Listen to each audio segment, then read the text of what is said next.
Hello guys, welcome in 100 days of machine learning lecture 1। इस video से हम start करने वाले हैं मशीन लर्निंग की एक कंप्लीट कोर्स। ये कोर्स 100 डेज पर मुश्तमिल होगा, जिसमें हम मशीन लर्निंग के जितने भी कॉन्सेप्ट है, टर्मिनोलॉजीज है, यूज केसेस है, एप्लीकेशंस है, जो छोटे छोटे टर्म्स होते हैं एक प्रोजेक्ट के अंदर, उन सारे के सारे को कवर करेंगे। इस लेक्चर के हर वीडियो, इस पूरे सीरीज के हर वीडियो के हर लेक्चर के एंड में उस लेक्चर से रिलेटेड 20 इंटरव्यू क्वेश्चंस भी होंगे। मजीद इंट्रोडक्शन से पहले इस वीडियो का जो एजेंडा है वो ये है कि सबसे पहले हम इंट्रोडक्शन देंगे मशीन लर्निंग को, कि मशीन लर्निंग होता क्या है एक्चुअल में, और हम इसको विजुअलाइजेशन से समझेंगे। इसके बाद हम देखेंगे मशीन लर्निंग प्रोजेक्ट प्रोसेस, कि जब आप एक कंपनी में काम करते हो as an machine learning engineer, तो जब कंपनी आपको एक प्रोजेक्ट असाइन करता है कि आपने इस प्रोजेक्ट पे एक मॉडल क्रिएट करना है, तो उस प्रोजेक्ट का प्रोसेस क्या होता है, वो कौन से टेक्निक्स है जो इस प्रोजेक्ट को फॉलो करता है। We will also discuss all these things. Okay, now the third thing that we will be going through useful cases of machine learning. Machine को जब हम सीख रहे हैं, आर्टिफिशियल इंटेलिजेंस का जो एक ब्रांच है, वो कहाँ कहाँ पे यूज होता है। ओके, प्रैक्टिकल लाइफ में मशीन लर्निंग की यूसेज कहाँ कहाँ पे है, किन किन फील्ड्स में है, किन किन इंडस्ट्रीज में है, वो भी हम देखेंगे। And on fourth number we will be discussing machine learning libraries list. अब जैसे कि machine learning, deep learning, natural language processing, या पूरी जो आर्टिफिशियल इंटेलिजेंस की एक सीरीज है, वो हम अक्सर पाइथन लैंग्वेज, और लैंग्वेज एंड जावा लैंग्वेज में करते हैं। ठीक है, तो वो कौन कौन से लाइब्रेरीज है जो जिनमें आप मशीन लर्निंग या डीप लर्निंग को कर सकते हो बड़े आसानी के साथ। उसके बाद हम देखेंगे history of machine learning. Now this is very important. ये हम अक्सर छोड़ते हैं, हम एडवांस लेवल पे पहुंच जाते हैं, लेकिन मशीन लर्निंग की हिस्ट्री को नहीं पढ़ते। अक्सर इंटरव्यू में इसके बारे में पूछा जाता है। And lastly, we will be going through 20 interview questions with solution। Machine learning के बारे में जो अक्सर बड़े बड़े कंपनियों में इंटरव्यू क्वेश्चन पूछे जाते हैं, वन बाय वन क्वेश्चन मैंने गूगल से उठाया है सॉल्यूशन के साथ, हम इसको भी डिस्कस करेंगे। Now one thing that you should remember, ये कोर्स 100 डेज पर मुश्तमिल होगा। हर डे एक नया वीडियो आएगा। वो वीडियो 30 से 40 मिनट्स पर मुश्तमिल होगा, जिसमें जो भी टॉपिक होगा मशीन लर्निंग से रिलेटेड वो हम कवर करेंगे। वन थिंग, एक जो सबसे अहम पॉइंट है वो ये है कि इस पूरे सीरीज में, मशीन लर्निंग के इस पूरे सीरीज में, we are not going to discuss machine learning algorithms. Machine learning के एल्गोरिथम आई नो बहुत इंपॉर्टेंट है, इसके बगैर आप मशीन लर्निंग सीख भी नहीं सकते, लेकिन वो हम एक सेपरेट प्लेलिस्ट में देखेंगे। Classification algorithm, supervised algorithm, unsupervised algorithm, reinforcement learning algorithm, वो सब के सब हम एक डिफरेंट प्लेलिस्ट में देखेंगे। This playlist is all about pure machine learning lecture. अब इससे इसका मतलब क्या है, जितने भी बिगिनर्स हैं जो चाहते हैं कि वो एक मशीन लर्निंग का इंजीनियर बने, डीप लर्निंग में जाए, नेचुरल लैंग्वेज प्रोसेसिंग को देखें, तो उससे इस पूरे प्लेलिस्ट को फॉलो करना चाहिए। और जो भी डेली बेसिस पे मैं वीडियो अपलोड करता हूं, उन्हें सारे उसे देखना चाहिए। अच्छा, जैसे कि हमने डिस्कस किया कि इस में एल्गोरिथम ऐड नहीं होगी। एल्गोरिथम के लिए हम अलग प्लेलिस्ट बनाएंगे, जिसमें जितने भी एल्गोरिथम है डिटेल के साथ वहां पर डिस्कस करेंगे। तो फिर इस प्लेलिस्ट का फायदा क्या है, what is the purpose of this playlist of machine learning, 100 days of machine learning. इसका एक ही मतलब है कि जब हमें कंपनी एक प्रोजेक्ट देता है, उस प्रोजेक्ट पे जब हम एक काम करता है, तो उनमें जो छोटे छोटे टर्म्स है, like feature engineering, over fitting, under fitting, machine learning के जो बेसिक टर्मिनोलॉजीज है, यूज केसेस है, बहुत सारी चीजें हैं जिनको हम आगे आने वाले वीडियोस में कवर करेंगे। तो शुरू करते हैं आज के वीडियो को, और इन सारे जो मैंने एक लिस्ट दिया है इनको वन बाय वन डिस्कस करते हैं। आई नो कि वीडियो लंबी हो सकती है, लेकिन अगर आप एक्चुअल में जाना चाहते हो इस फील्ड में, then you have to watch this video till and.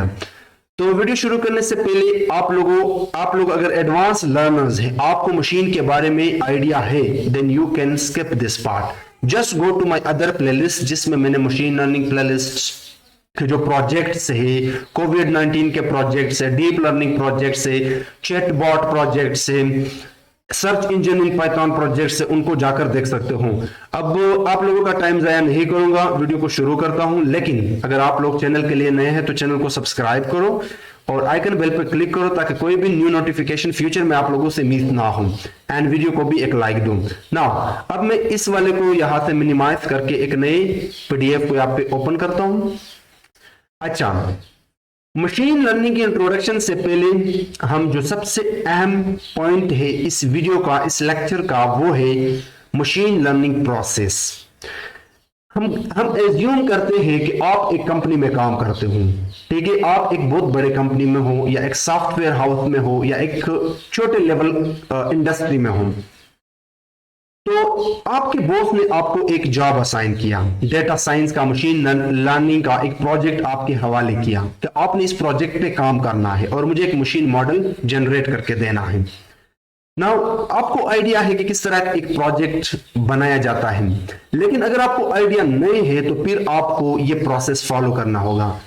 सबसे पहले तो आपने डेटा को गेट करना होगा। This is the first step in each machine learning project. Either you are working on deep learning project, natural language processing project, you are creating chatbot, you are creating classification problem, you are creating a regression problem, you have to get data। लेकिन data को gate करने के कितने तरीके हैं? तो first method ये है कि अगर आप कंपनी में काम करते हो तो आपको कंपनी के डेटाबेस को एक्सेस करना होगा। जब आप एक कंपनी में काम करते हो और आपका बॉस आपको एक प्रोजेक्ट असाइन करता है तो जाहिर सी बात है वो प्रोजेक्ट उस कंपनी से रिलेटेड होगा।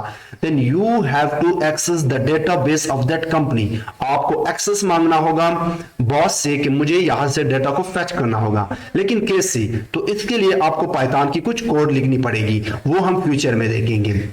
क्या ये सिंगल वे है डेटाबेस से? नहीं, और भी तरीके हैं। हो सकता है कि कंपनी का डेटाबेस हो ही ना, कंपनी यानी बॉस आपसे कह दें कि आप किसी और तरीके से ये डेटा है, वो एक रिपोर्ट आपको देता है कि ये डेटा सेट है, इसको गेट करो, और आपको इंटरनेट पे वो डेटा नहीं मिलता। Then what you have to do, आप सिंपली एक प्रोसेस को फॉलो करोगे और वो है वेब स्क्रैपिंग। आप पाइथन के कुछ लाइब्रेरीज का इस्तेमाल करके वेबसाइट से डेटा को फेच करेंगे। अब इसकी क्या प्रोसीजर है, किस तरह हम गेट करते हैं, वो हम आगे देखेंगे। So that was the second way that how you can get data before feeding that data to your model. Okay, now the third way APIs. अब एपीआईज क्या है, इनको हम फ्यूचर में डिस्कस करेंगे, किस तरह हम इसकी मदद से डेटा को गेट करते हैं। But this is also the third way of getting data.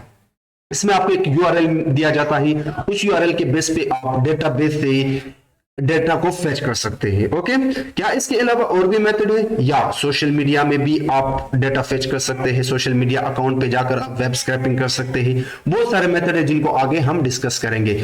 So that was the first process of getting data for your model. Second way, अब मशीन, कंप्यूटर टेक्स्ट को नहीं समझता, गार्बेज वैल्यू को नहीं समझता, उन्हें चाहिए नंबर, उन्हें मॉडल को चाहिए एक क्लीन डेटा। उस डेटे को आपको क्लीन करना होगा before feeding to machine learning model. डेटे को किस तरह क्लीन किया जाता है, पेंडास लाइब्रेरी का इस्तेमाल करके उस डेटे को किस तरह प्रिपेयर किया जाता है, वो कौन से टेक्निक है like feature engineering, regularisation, one hot encoding, ये सारे हम आगे देखेंगे। उस डेटे को हम किस तरह मैनिपुलेट करते हैं, उस डेटे के अंदर जाना मतलब इनसाइट लेना, स्टैटिस्टिक इंफॉर्मेशन हासिल करना। उसके लिए मजीद कुछ लाइब्रेरीज हैं विजुअलाइजेशन वाले लाइक सीबॉर्न एंड मैटप्लॉटलिब, उनको भी हम आगे देखेंगे। So that was the second procedure that after getting data from your database or any other source you have to clean that data so that you can simply feed this data to your machine. अब जब इतनी मेहनत की हमने तो जाहिर सी बात है अब हम इस डेटा को मशीन को दिखाएंगे। सो एक्चुअली हम डेटा को फिर स्प्लिट करेंगे दो पार्ट्स में। 80% डेटा हम मशीन को देते हैं ट्रेनिंग के लिए, यानी जो डेटा हमें दिया जाता है उसकी 80% डेटा हम मशीन को देते हैं जिससे मशीन को हम ट्रेन करते हैं, मशीन एल्गोरिदम को, either logistic regression, classification problem algorithm, support vector machines की कुछ एल्गोरिदम्स है हमारे पास, इंसेंबल टेक्निक्स, ट्रीज वाले। तो इनसे हम किस तरह वो उन सब को हम किस तरह ट्रेन करते हैं, उसके लिए हमने डेटा को 80% देना होगा और 20% डेटा हमने बचाना होगा ताकि जब हमारा मॉडल ट्रेन हो जाए तो वो जो 20% डेटा है उस पर हम उसको टेस्ट कर सके कि क्या हमारा मॉडल अच्छे तरीके से प्रेडिक्ट कर भी रहा है या नहीं। ठीक है, जब आपका मॉडल ट्रेन हो गया और उसने प्रेडिक्ट भी किया, अब जाहिर सी बात है हमने अपने इस मॉडल की एक्यूरेसी को भी चेक करना होगा। इसकी इंप्रूवमेंट को भी चेक करना होगा कि कितना इफिशियंट है हमारा मॉडल। तो उसके लिए आपके पास एक लाइब्रेरी है scikit-learn, उसके अंदर बहुत सारे टेक्निक है। मैट्रिसेस क्लास के अंदर, मैट्रिक्स टेक्निक के अंदर लाइक R2 आपके पास बहुत सारे एक्यूरेसी मेथड है, कंफ्यूजन मैट्रिक्स है, वो सारे के सारे आप इंप्रूव करते हो, इंप्रूव चेक करना चाहते हो अपने मॉडल को। सो शॉर्ट में अगर कहा जाए तो ये 5 स्टेप पे आप किसी भी प्रोजेक्ट पे काम कर रहे हो, मशीन लर्निंग का है, डीप लर्निंग का है। अब डीप लर्निंग क्या है? Advance version of machine learning, natural language processing machine deep learning का एक ब्रांच है। किसी भी प्रोजेक्ट पे काम कर रहे हो तो आपको इन 5 स्टेप से गुजरना पड़ता है। Now let's talk about what is machine learning for beginners. तो मशीन लर्निंग की मैंने कई डेफिनेशन उठाए हैं, लेकिन जो सबसे ज्यादा यूज होने वाला डेफिनेशन है वो ये है that machine learning is a subset of artificial intelligence. Sometime आपको आर्टिफिशियल इंटेलिजेंस की जगह पे मिलेगा कंप्यूटर साइंस, ठीक है, दोनों ठीक है। That involves the development of algorithms that can learn from and make prediction on data without being explicitly programmed to do so. Okay, now before understanding the definition and concept of machine learning, you must have some basic knowledge about basic programming. Okay, अब जब हम कुछ programming करते हैं, जो normal programming होते हैं software के लिए जो हम प्रोग्रामिंग करते हैं सॉफ्टवेयर डेवलपमेंट के लिए, तो वहां पे हमने सेपरेटली हर चीज के लिए कोड करना पड़ता है, ठीक है, हर चीज के लिए कोड करना पड़ता है। लेकिन machine learning, deep learning, artificial intelligence, neural network, इनमें यह कॉन्सेप्ट नहीं चलता। बने बनाए एल्गोरिदम है, पाइथन के बने बनाए लाइब्रेरीज है, उनका इस्तेमाल करके आपका काम हो जाएगा, ठीक है, विदाउट बीइंग एक्सप्लिसिटली प्रोग्राम्ड। आपको प्रोग्रामिंग की जरूरत नहीं है। If you don't know programming, फिर भी आप आर्टिफिशियल इंटेलिजेंस को सीख सकते हो अगर आपको पाइथन का बेसिक सिंटैक्स आता है, जिसको हम फ्यूचर में देखेंगे। सो हम कहते हैं कि ये एक आर्टिफिशियल इंटेलिजेंस की ब्रांच है जो एक्चुअली एल्गोरिदम बनाता है। क्या करता है? एल्गोरिदम बनाता है। उन्हीं एल्गोरिदम का इस्तेमाल करके हम एक डेटा पे प्रेडिक्शन करते हैं। वो डेटा उन एल्गोरिदम को फीड करते हैं, यानी उन एल्गोरिदम्स को इस डेटा से ट्रेन करते हैं, फिर वो हमें प्रेडिक्शन देता है, ठीक है। ये एक डेफिनेशन है। दूसरा डेफिनेशन यहाँ पे मैं स्किप करूंगा, नहीं तो वीडियो बहुत लंबी हो जाएगी, क्योंकि आगे और भी कॉन्सेप्ट रहते हैं। बट यहाँ पे आप कह सकते हो कि machine learning is a branch of artificial intelligence, वही सेम डेफिनेशन है, लेकिन यहाँ पे कुछ एक्स्ट्रा स्टेप है वो मैंने ऐड किए हैं। आप इसको स्टडी करना। ये पूरा का पूरा पीडीएफ में इस वीडियो के कमेंट सेक्शन में सोर्स कोड के साथ जो एक टाइटल है वहां पे सोर्स कोड का वहां पे पेस्ट करूंगा, आप लोग वहां से इसको डाउनलोड करना, ठीक है। अगर ना भी हो, मैं भूल जाऊं, तो वहां पे मेरे व्हाट्सएप का नंबर है, वहां से भी आप कांटेक्ट कर सकते हो। मैं पर्सनली आप लोगों को सेंड कर दूंगा।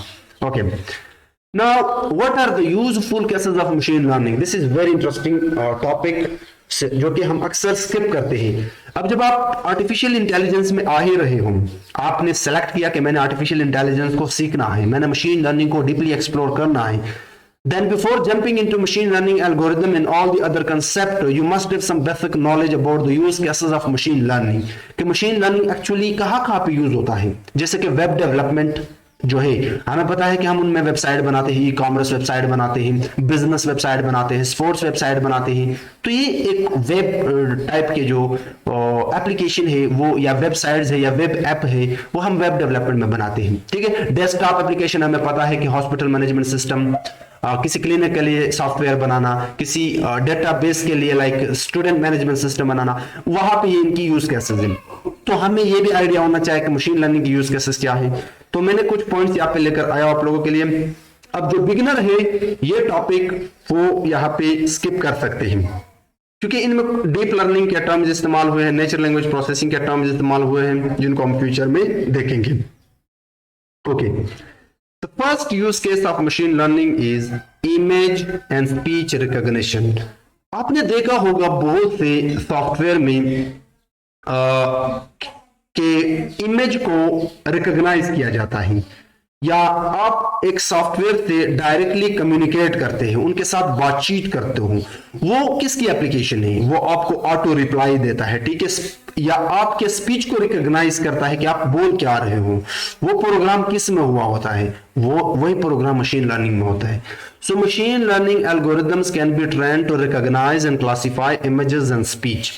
लेट्स से हमने एक मशीन लर्निंग एल्गोरिदम तैयार किया और इसको हमने एक इमेज दिखाया कि इस इमेज में ये जो एक एनिमल की पिक्चर है, क्या ये डॉग है या क्या ये गोट है, क्या ये बकरी है या डॉग है। ठीक है, तो मशीन लर्निंग के एल्गोरिदम को वेल इफिशिएंट होना चाहिए कि वो बता सके कि इस इमेज में ये जो पिक्चर है, ये जो एक डायग्राम शक्ल एनिमल शेप है, वो या तो डॉग है या गोट है। यही काम होता है इमेज एप्लीकेशन में मशीन लर्निंग का। इसी तरह स्पीच में जब आप बोलते हो तो कुछ एप्लीकेशन आपने देखे होंगे, वो आपके स्पीच को रिकॉग्नाइज करते हैं। ठीक है, जैसे गूगल में, आप गूगल में अगर कुछ टाइप करना चाहते हो तो वो आपको एक और अपॉर्चुनिटी भी देता है कि आप बोले, अपने टॉपिक का नाम बोले, हम संभालेंगे। तो वो किसकी एप्लीकेशन है? वो मशीन लर्निंग की एप्लीकेशन है। इसके अलावा ये जो एप्लीकेशन है वो हेल्थ केयर सेंटर में इस्तेमाल होते हैं, सिक्योरिटी में इस्तेमाल होते हैं। कुछ ऐसी कंपनीज अपने सिक्योरिटी में इन जैसे image recognition and speech recognition को इस्तेमाल करते हैं। एंड एंटरटेनमेंट फील्ड्स में भी ये जो डीप लर्निंग का एक कह सकते हो कि जो इमेज एंड स्पीच रिकॉग्निशन हम बनाते हैं वो अक्सर मशीन लर्निंग में नहीं, मशीन लर्निंग का जो एडवांस वर्जन है डीप लर्निंग, उसी में ये इनके एल्गोरिथम ट्रेन करते हैं। Number 2, natural language processing. Now आजकल ये बहुत ही तेज जा रहा है, ये सबसेट है मशीन लर्निंग का, डीप लर्निंग का। This is the subset of deep learning. Okay, बहुत ही आगे जा रहा है, आजकल इसकी बहुत ज्यादा डिमांड है मार्केट में। तो ये मशीन लर्निंग की एक एप्लीकेशन है। इसमें आप ये जो इंग्लिश डिक्शनरीज आपने देखी है वो इन्हीं में बनते हैं। इसके अलावा चैट बॉट्स, आपने अगर टेलीग्राम इस्तेमाल किया है, आपने अगर जो क्या कहते हैं लिंक्डइन इस्तेमाल किया है, तो वहां पे कुछ ऑटो रिप्लाईज होते हैं। जब आप वहां पे कुछ पूछते हो तो वो ऑटोमेटिकली आपके क्वेश्चन को देखते हुए आपको ऑटो रिप्लाई देता है। This is called chat bots और ये बहुत ही जरूरी है, इनका बहुत ज्यादा डिमांड है आजकल मार्केट में। फाइवर पर अगर आप जाए तो वहां पे आपको इनकी बहुत सारे प्रोजेक्ट मिल जाएंगे। तो ये नेचुरल लैंग्वेज प्रोसेसिंग का काम है और नेचुरल लैंग्वेज प्रोसेसिंग किसकी फील्ड है? मशीन लर्निंग की फील्ड है। इसके अलावा लैंग्वेज ट्रांसलेशन, अब दुनिया में लगभग आई थिंक 7000 लैंग्वेजेस हैं। तो इन लैंग्वेज को ट्रांसलेट करने के कुछ हमारे पास एप्लीकेशंस होते हैं, वो किस में बने होते हैं? मशीन लर्निंग के एल्गोरिथम्स होते हैं। इसी तरह सेंटिमेंट एनालिसिस, आप ये बताते हो कि किसी बंदे की टेक्स्ट को पढ़कर ये बताते हो कि ये बंदा एंगर सिचुएशन में है, एंग्री है, या इसका जो मोड है वो हैप्पी है, खुश है। तो ये सेंटिमेंट एनालिसिस का काम नेचुरल लैंग्वेज प्रोसेसिंग में है। तो इस टाइप की एप्लीकेशन भी मशीन लर्निंग की है। इसी तरह predictive analytics, so we can say that machine learning can be used to predict future trends और outcome based on historical data. अब ये जो एप्लीकेशन है मशीन लर्निंग का, ये अक्सर finance, marketing and health care में इस्तेमाल होते हैं। जैसे कि अगर देखा जाए मार्केट में, वो बताता है कि आजकल जो मार्केट के प्रोडक्ट है उनका फ्यूचर में क्या ट्रेंड होगा, उनकी प्राइस रेट क्या होगी। तो ये उनके पास्ट की बिहेवियर को देखते हुए कि इस प्रोडक्ट का पास्ट में क्या मार्केट रहा था, उस बेस पे वो बताता है कि फ्यूचर में इसकी क्या मार्केट होगी। ठीक है, इसी तरह आपने देखा होगा कि एक घर की प्राइस बताता है कि ये घर इतने प्राइस का हो सकता है। उसके अंदर रूम, बेडरूम्स, बाथरूम्स, एरिया, ठीक है, वो देख के बताता है कि इस घर की प्राइस इतनी हो सकती है। So predictive analytics is also the application of machine learning. Number 3, fraud detection. अब फ्रॉड डिटेक्शन में आपने बिल्कुल देखा होगा कि जो क्रेडिट कार्ड होते हैं उनमें फेक एंड रियल, वो आपको बताता है कि किस तरह ये कार्ड फेक है या ये कार्ड लेजिटिमेट है। तो ये किसकी एप्लीकेशन है? मशीन लर्निंग की। ये भी हम यूज करते हैं फाइनेंस में, इंश्योरेंस में एंड ई कॉमर्स में। ई कॉमर्स में इसका इस्तेमाल बहुत ज्यादा होता है कि यहाँ पे जो कस्टमर है वो जो प्रोडक्ट बता रहा है क्या वो स्कैम है या हैम। ठीक है, जिस तरह ईमेल में ये दो टर्म ज्यादा बहुत इस्तेमाल होते हैं, ये कि ये ईमेल स्पैम है या हैम। ठीक है, इसी तरह ऑटोनोमस व्हीकल, वो व्हीकल जो ऑटोमेटिक होते हैं, खुद ब खुद चलते हैं, खुदकार गाड़ी। इनमें भी इनका इस्तेमाल बहुत ज्यादा होता है। ड्रोन कैमरेज जो है हमारे पास, वो कंप्यूटर विजन का एक एडवांस वर्जन है डीप लर्निंग का कंप्यूटर विजन, और वी कैन से दैट सब फील्ड ऑफ डीप लर्निंग। वहां पे मशीन लर्निंग का इस्तेमाल किस तरह होता है, जैसे कि development of autonomous vehicle which rely on sensors and algorithm to navigate and make decision in real time. इनके अंदर कुछ एल्गोरिदम्स एंड सेंसर लगाए जाते हैं जो कि मशीन लर्निंग के ही होते हैं। वो उन्हीं की मदद से नेविगेट करते हैं कि मैंने किस साइड पे जाना है, और ऑब्जेक्ट को देखकर वो किस तरह ब्रेक लगाता है, किस तरह वो डिसाइड करता है कि अब मैंने क्या करना है। ठीक है, तो ये भी एक बहुत ही एडवांस यूज है मशीन लर्निंग का। इसी तरह पर्सनलाइजेशन, ये बहुत कॉमन यूज है। पर्सनलाइजेशन में आपने देखा होगा, इसकी एग्जांपल आपको यूट्यूब का मैं दूंगा। अब अगर यूट्यूब पे आप मशीन लर्निंग की कोई वीडियो सर्च करते हो, तो वो एक वीडियो जब आप देखते हो तो नेक्स्ट टाइम जब आप यूट्यूब ओपन करते हो तो वहां पे मशीन लर्निंग के कुछ और वीडियोस पड़े होते हैं।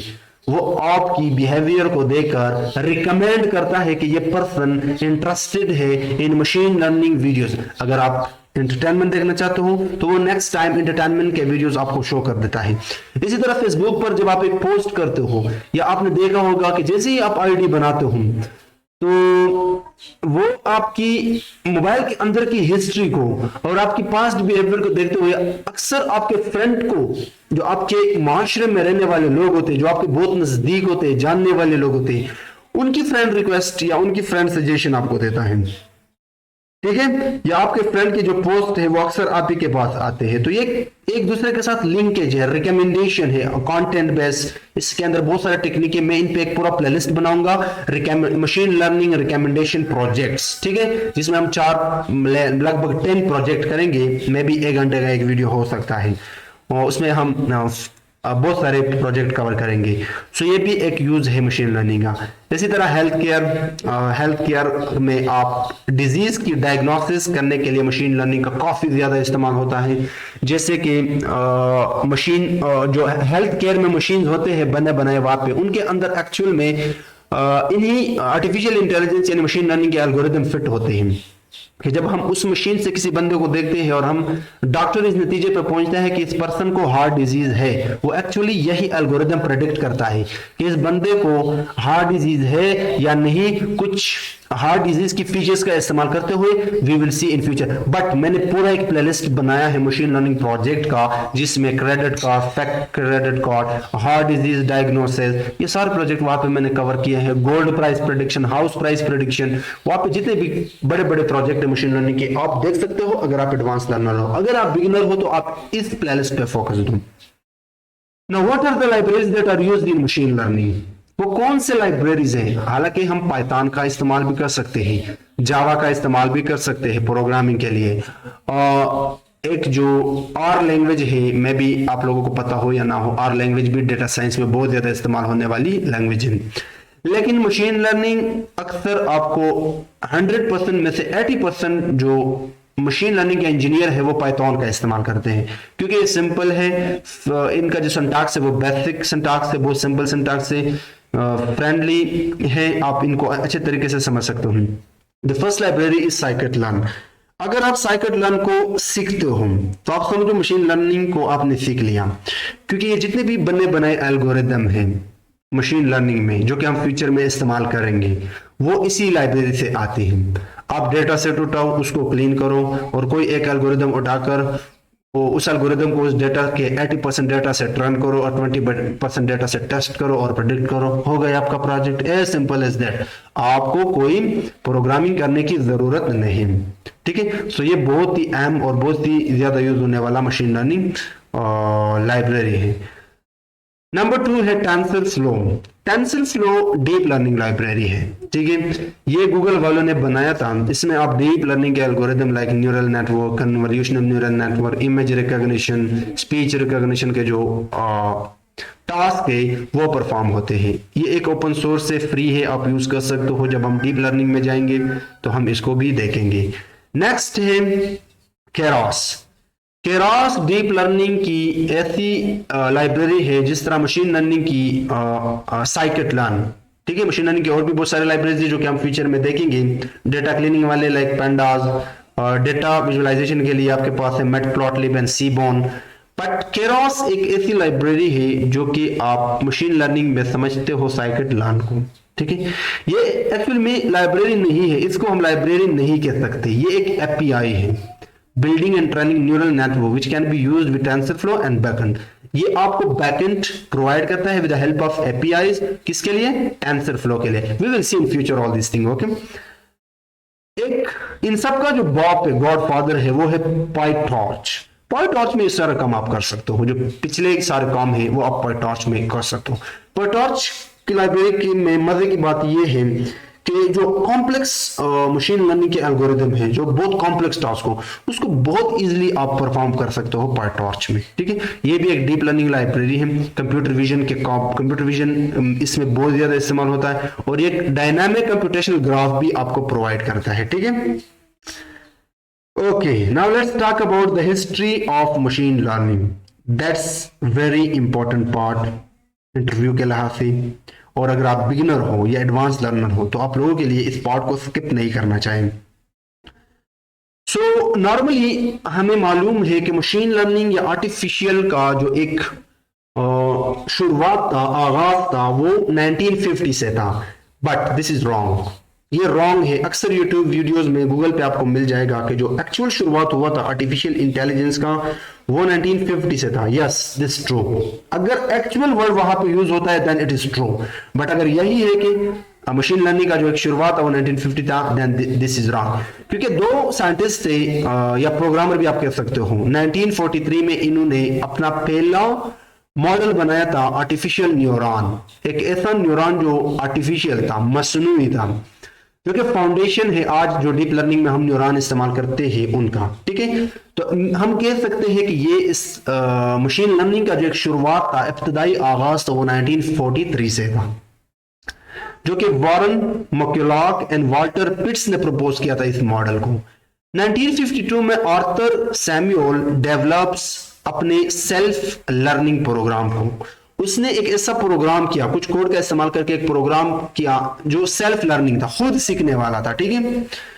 चेकर, जिसको नाम दिया था checkers playing program, that improved its performance over time through trial and error. और ये आगे जाते जाते अपने परफॉर्मेंस को भी इंप्रूव करता, ठीक है। तो एक्चुअल वर्ड अब यहां से इस्तेमाल करता हूं कि एक्चुअल जो मशीन लर्निंग का हिस्ट्री है वो यहाँ से स्टार्ट हुआ था 1950-52 के बीच में। बट अगर आपने ये कहना हो कि जो मशीन लर्निंग का आगाज हुआ था वो 1943 से था, ठीक है। तो बड़े कंपनीज यहाँ पे आपको कंफ्यूज कर सकते हैं इस तरह के क्वेश्चन में, तो एक्चुअल का वर्ड यहाँ पे इस्तेमाल करना। Then in 1957 Frank Rosenblatt developed the perceptron. अब उसने एक मॉडल बनाया था परसेप्ट्रॉन के नाम से। इसको जो आजकल के न्यूरल नेटवर्क है वहां की अर्ली स्टेज भी कहते हैं। ये पैटर्न्स को रिकॉग्नाइज करता है डेटा में, ठीक है। जैसे कि अगर आपके पास एक पिक्चर है, उनके अंदर बहुत सारे डिजिट हैं, तो उन डिजिट की पैटर्न्स को रिकॉग्नाइज करने वाला जो फर्स्ट एल्गोरिथम था या फर्स्ट प्रोग्राम था, दैट वाज परसेप्ट्रॉन, ठीक है, in 1957। Then in 1967 the nearest neighbour algorithm. अब यह मशीन लर्निंग का एक एल्गोरिथम है, नियरेस्ट नेबर एल्गोरिथम, जिसको हम देखेंगे नेक्स्ट प्लेलिस्ट में, मशीन लर्निंग एल्गोरिथम के प्लेलिस्ट में।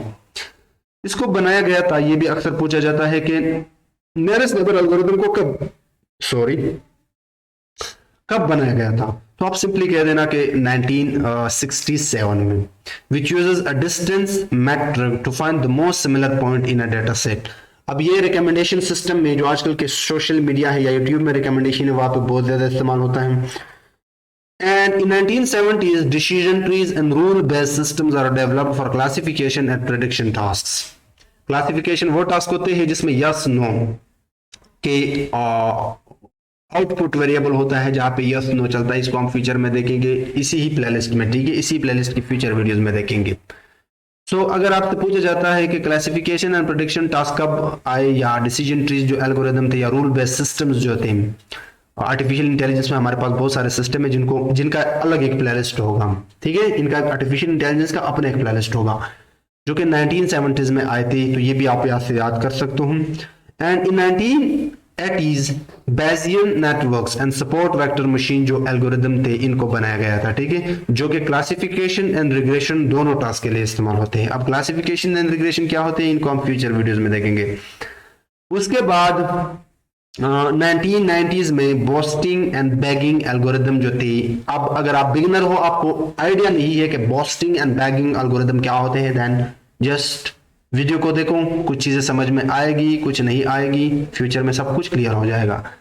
इन एल्गोरिदम का काम यह था कि ये इंप्रूव करता है accuracy and stability machine learning models की, ठीक है। इसी तरह इन 2000 फिर डीप लर्निंग का आगाज हुआ, जो डीप लर्निंग के एल्गोरिदम थे जैसा कि neural network, convolutional neural networks, recurrent neural networks, वो बनाए गए इन 2000। तो ये भी अक्सर पूछा जाने वाला क्वेश्चन है कि डीप लर्निंग जो कि मशीन लर्निंग की एक सब फील्ड है, उनका जो इब्तदाई दौर था, शुरुआत था, वो कहाँ से हुआ था? So you can simply answer that 2000। Then in 2010, the rise of big data. This is a very advanced and commonly used concept in nowadays. ये 2010 से हुआ था। बिग डेटा का कॉन्सेप्ट या क्लाउड कंप्यूटिंग जो था वो अब इन्हीं 2010 से आया, ठीक है। इसके बाद आप यहाँ पे इनको भी स्टडी कर सकते हैं, बट हम स्टार्ट करते हैं interview question. Okay, alright guys, interview question discuss करने से पहले अगर बिगिनर लेवल्स के स्टूडेंट है यहाँ पे, जो बिगिनर लेवल पे पहुंच चुके हैं, वो अगर देखना चाहते हैं कि मशीन लर्निंग की यूज केसेस और जो रियल वर्ल्ड प्रोजेक्ट है, जैसे कि कोविड-19 का पूरा मैंने एक प्लेलिस्ट बनाया है, वो भी देख सकते हो प्रोजेक्ट की। ये मशीन लर्निंग की 16 प्रोजेक्ट है, फ्यूचर में और भी आएंगे, इनको भी आप देख सकते हो। Python search engine development, database से चीजों को फेच करके उनको किस तरह सर्च इंजन बनाया जाता है, जैसे ऑटो स्पेल चेकर होते हैं, ये भी आप देख सकते हो। पाइथन चैट बॉट डेवलपमेंट के करंटली 3 वीडियो है, फ्यूचर में और भी आएंगे। These are all projects, okay, and machine learning regression project है, ठीक है, तो ये आप जाकर देख सकते हो। Now let's started the interview question of machine learning. Okay guys, ये बहुत इंपॉर्टेंट पार्ट है। इस पूरे वीडियो का जो सबसे इंपॉर्टेंट पार्ट है वो ये है, इंटरव्यू में आपको मशीन लर्निंग के बारे में बहुत सारे क्वेश्चन पूछे जा सकते हैं, लेकिन जो मैंने 1 by 1 सर्च किया है, मैंने इस पे पूरा एक सर्च मारा है, ठीक है। इंटरव्यू में पूछे जाने वाले 20 ऐसे क्वेश्चन हैं जो हर इंटरव्यूअर आपसे पूछता है। इन 20 हो सकता है ये सारे 20 क्वेश्चन आपसे ना पूछे, but may be 5 to 6 or 7 question definitely they will ask. Now first तो वो आपसे पूछ सकता है that what is machine learning, तो वही डेफिनेशन है दैट मशीन लर्निंग एक आर्टिफिशियल इंटेलिजेंस की सब फील्ड है जिसका काम है एल्गोरिदम बनाना और फिर इन एल्गोरिदम को डेटा फीड करना एंड देन वो प्रेडिक्ट करेगा इस डेटा पर विदाउट बीइंग एक्सप्लिसिटली प्रोग्राम्ड। ये वर्ड जरूर इस्तेमाल करना, क्योंकि डेटा साइंस में कोई प्रोग्रामिंग इस्तेमाल नहीं होता। ओके, वो आपसे पूछ सकता है that what are the types of machine learning. तो नॉर्मली हमारे पास है supervised learning, unsupervised learning and reinforcement learning, लेकिन एक्चुअली हमारे पास 4 हैं। इस सुपरवाइज्ड लर्निंग को हम सेमी सुपरवाइज्ड लर्निंग भी कहते हैं। In the next video we will be discussing supervised, unsupervised, semi supervised, reinforcement learning. Okay, this will be lecture number 2 of 100 days of machine learning. Okay, third question जो कि 100% पूछा जाता है, 100%, that what is overfitting in machine learning. So अगर beginner है जो first time इस video को देख रहा है तो वो इस पार्ट को स्किप कर सकते हैं, बल्कि वो इसको देखे, लेकिन अगर कुछ चीजें समझ में आए ना आए, don't worry, next 4th 5th lecture में हम ओवरफिटिंग एंड अंडरफिटिंग पर डिस्कस करेंगे। ओवरफिटिंग एक्चुअल में जब हम एक मॉडल को ट्रेन करते हैं, हमें एक प्रोजेक्ट दिया गया, एक डेटा सेट दिया गया, उससे हमने एक मॉडल को ट्रेन किया। वो मॉडल जब ट्रेनिंग डेटा पे, मैंने बताया था कि डेटा को हम 80 and 20 में डिवाइड करते हैं। 80% डेटा हम ट्रेनिंग के लिए रखते हैं, 20% डेटा हम टेस्ट के लिए रखते हैं। अगर आपका ये मॉडल जो आपने 80% डेटा से ट्रेन किया, वो इस ट्रेनिंग डेटा पे अच्छे तरीके से प्रेडिक्ट करता है, लेट्स से 92%, ओके, और फिर यही मॉडल आपके टेस्टिंग डेटा पे प्रेडिक्ट करता है 70%, then this is called overfitting. So overall अगर वो आपसे पूछे, you can simply say that when our model predict on train data in good efficiency, और you can say well and not perform good on new data or test data, then this is called overfitting. Okay, next है वो आपसे machine learning के अंदर regularisation के बारे में भी पूछता है। अब रेगुलराइजेशन क्या है, चले देखते हैं। Regularisation is a technique use to prevent overfitting. आपके मॉडल अगर ओवरफिटिंग की तरफ जा रहा है तो आप अपने डेटा पर रेगुलराइजेशन लगा के ओवरफिटिंग को प्रिवेंट कर सकते हो। सिंपल इस बात से जवाब देना। अब ये कैसे करते हैं इसको हम फ्यूचर में देखेंगे, बट जो एडवांस लर्नर है उनको मैं एक जनरल ओवरव्यू देता हूं, ठीक है, मे बी वो फॉरगेट कर चुके होंगे। हम ऐड करते हैं एक पेनाल्टी टर्म, वहां पे हम एक लॉस फंक्शन का इस्तेमाल करते हैं, लॉस फंक्शन, ठीक है। उस फंक्शन के अंदर हम एक पेनाल्टी टर्म, उसको एक तरह से हम कह सकते हैं उसको सजा देते हैं। अगर वो इनकरेज करता है इस मॉडल को ओवरफिटिंग की तरफ तो हम उसको सजा देते हैं। वो सजा किस तरीके से देते हैं, वो इस रेगुलराइजेशन टेक्निक की मदद से देते हैं। कैसे देते हैं वो तो फ्यूचर में हम देखेंगे। Now what is the difference between, this is very important question, believe me guys, एक ओवरफिटिंग वाला और ये क्लासिफिकेशन और रिग्रेशन के दरमियान में डिफरेंस। जैसे कि मैंने बताया कि मशीन लर्निंग की 4 टाइप्स और 3 टाइप्स है। उसमें जो पहला वन था वो था सुपरवाइज्ड लर्निंग। ये दोनों टाइप से सुपरवाइज्ड लर्निंग के जो कल वाले वीडियो में हम डिस्कस करेंगे, ठीक है। सुपरवाइज्ड लर्निंग के टाइप से क्लासिफिकेशन एंड रिग्रेशन। क्लासिफिकेशन वो टास्क होते हैं कि इनमें कुछ इनपुट फीचर्स होते हैं एक ही सिंगल आउटपुट वेरिएबल होता है और ये आपके कैटेगोरिकल फॉर्म में होते हैं। डिस्क्रीट लेवल, जिसको हम डिस्क्रीट कहते हैं, डिस्क्रीट डेटा वाले होते हैं, ठीक है। यस नो, ठीक है, इस बंदे को डिजीज है या नहीं, यस नो, ठीक है। ये सारे क्या है, क्लासिफिकेशन टास्क। और रिग्रेशन वो टास्क होते हैं जिनका आउटपुट कंटिन्यूअस होता है, ठीक है, यस और नो में नहीं होता। जैसे कि हाउस प्राइस आप यस नो में नहीं बता सकते, आपको बताना होगा कि इस घर का इतना प्राइस है, ठीक है, तो ये कंटिन्यूअस होते हैं। तो ये सिंपल डिफरेंस आप देना कि classification task are those task that predict on discrete level and regression task are those task that predict on continuous task. Okay, now ये क्वेश्चन भी 80% चांस है कि वो पूछते हैं cross validation. Cross validation is a technique used to evaluate the performance of a machine learning model by splitting the data into multiple subsets, training on one subset and testing on another। ठीक है, जब हमने एक machine model train किया, test किया, predict किया, सब कुछ हुआ, तो अब हमने उस मॉडल को क्या करना है, प्रेडिक्ट करना, सॉरी उसकी एक्यूरेसी को चेक करना है। लेकिन हम क्या करते हैं कि एक टेक्निक है साइकिट-लर्न के अंदर क्रॉस वैलिडेशन का, अपने डेटा को फोल्ड में तकसीम करते हैं, ठीक है, वहां पे डेटा को फोल्ड में तकसीम करते हैं। फर्स्ट टाइम अगर हम 3 ब्लॉक बनाते हैं, अब ये आप लोगों को अभी समझ नहीं आएगा, जब हम प्रोजेक्ट करेंगे या जो मैंने ऑलरेडी प्रोजेक्ट किए हैं वहां पे आप जाकर देख सकते हो, लेकिन जनरल ओवरव्यू फिर भी मैं आपको दूंगा। तो जब हम क्या कहते थे, multiple subset, okay, data into ये डिवाइड करता है आपको डेटा के multiple subsets are nothing but blocks, okay, K block भी आप नाम दे सकते हो। लेट्स से मैंने यहाँ पे 3 ब्लॉक्स लिए, वो जो 3 ब्लॉक्स है उन ब्लॉक्स उनको हम सबसेट कहते हैं, और उन 3 ब्लॉक ईच ब्लॉक को या सबसेट को मैं मजीद 3 ब्लॉक में डिवाइड करता हूं। तो फर्स्ट टाइम लेट से मैंने 2 ब्लॉक दिया ट्रेनिंग के लिए, 1 ब्लॉक दिया टेस्टिंग के लिए। सेकेंड सबसेट पे मैंने जो फर्स्ट सबसेट के अंदर फर्स्ट ब्लॉक, अब बहुत कंफ्यूज हो गया आप यहाँ पे, लेकिन स्टिल मैं एक जनरल ओवरव्यू दे ही देता हूं। तो फर्स्ट टाइम जो मैंने टेस्ट के लिए रखा था, मे भी हो सकता है कि सेकंड सबसेट में ये ब्लॉक ट्रेनिंग के लिए हो। तो मतलब कि एक ही डेटा को कभी हम ट्रेनिंग में ले जाते हैं, कभी हम टेस्टिंग में ले जाते हैं। This is called cross validation. फिर वो आपसे पूछ सकते हैं what is the difference between precision and recall, not too important but still you have to you must have some idea about it. Precision एक फ्रैक्शन होता है ट्रू पॉजिटिव का। अब ट्रू पॉजिटिव अपना मशीन लर्निंग का concept है, हमारे पास true positive, true negative, false positive, false negative, कुछ कॉन्सेप्ट होते हैं जिनको आगे हम डिस्कस करेंगे। बट जब हमारा मॉडल प्रेडिक्ट करता है पॉजिटिव, उनके अंदर जो ट्रू पॉजिटिव है उनकी फ्रैक्शन को हम प्रिसिजन कहते हैं, और इसकी जो उलट है वो है रिकॉल। मतलब जो एक्चुअल, जो पहले डेटा से पड़ा है, मॉडल ने जो प्रेडिक्ट नहीं किया है, जो एक्चुअल पॉजिटिव इंस्टेंसेस है, उनका जो ट्रू पॉजिटिव है, उनके फ्रैक्शन को हम कहते हैं रिकॉल। ओके, तो वीडियो फर्स्ट टाइम अगर आपको समझ में नहीं आए, आप बार बार इसको देखिए। वीडियो लंबी हो सकती है बट मैं चाहता हूं कि कोई भी कंसेप्ट आपसे रह ना जाए। नाउ ग्रेडियंट डिसेंट, अब ये एक बहुत बड़ा कॉन्सेप्ट है, बट स्टिल मैं यहाँ पे एक जनरल ओवरव्यू देता हूँ, ये क्वेश्चन पूछा जा सकता है, we will discuss in future videos this one as well. So gradient descent is an optimisation algorithm, ये एक एल्गोरिदम है, ये आपके जो दूसरे मॉडल्स होते हैं, एल्गोरिदम होते हैं, उनको ऑप्टिमाइज करते हैं। ऑप्टिमाइज मतलब श्रिंक करना, छोटा करना।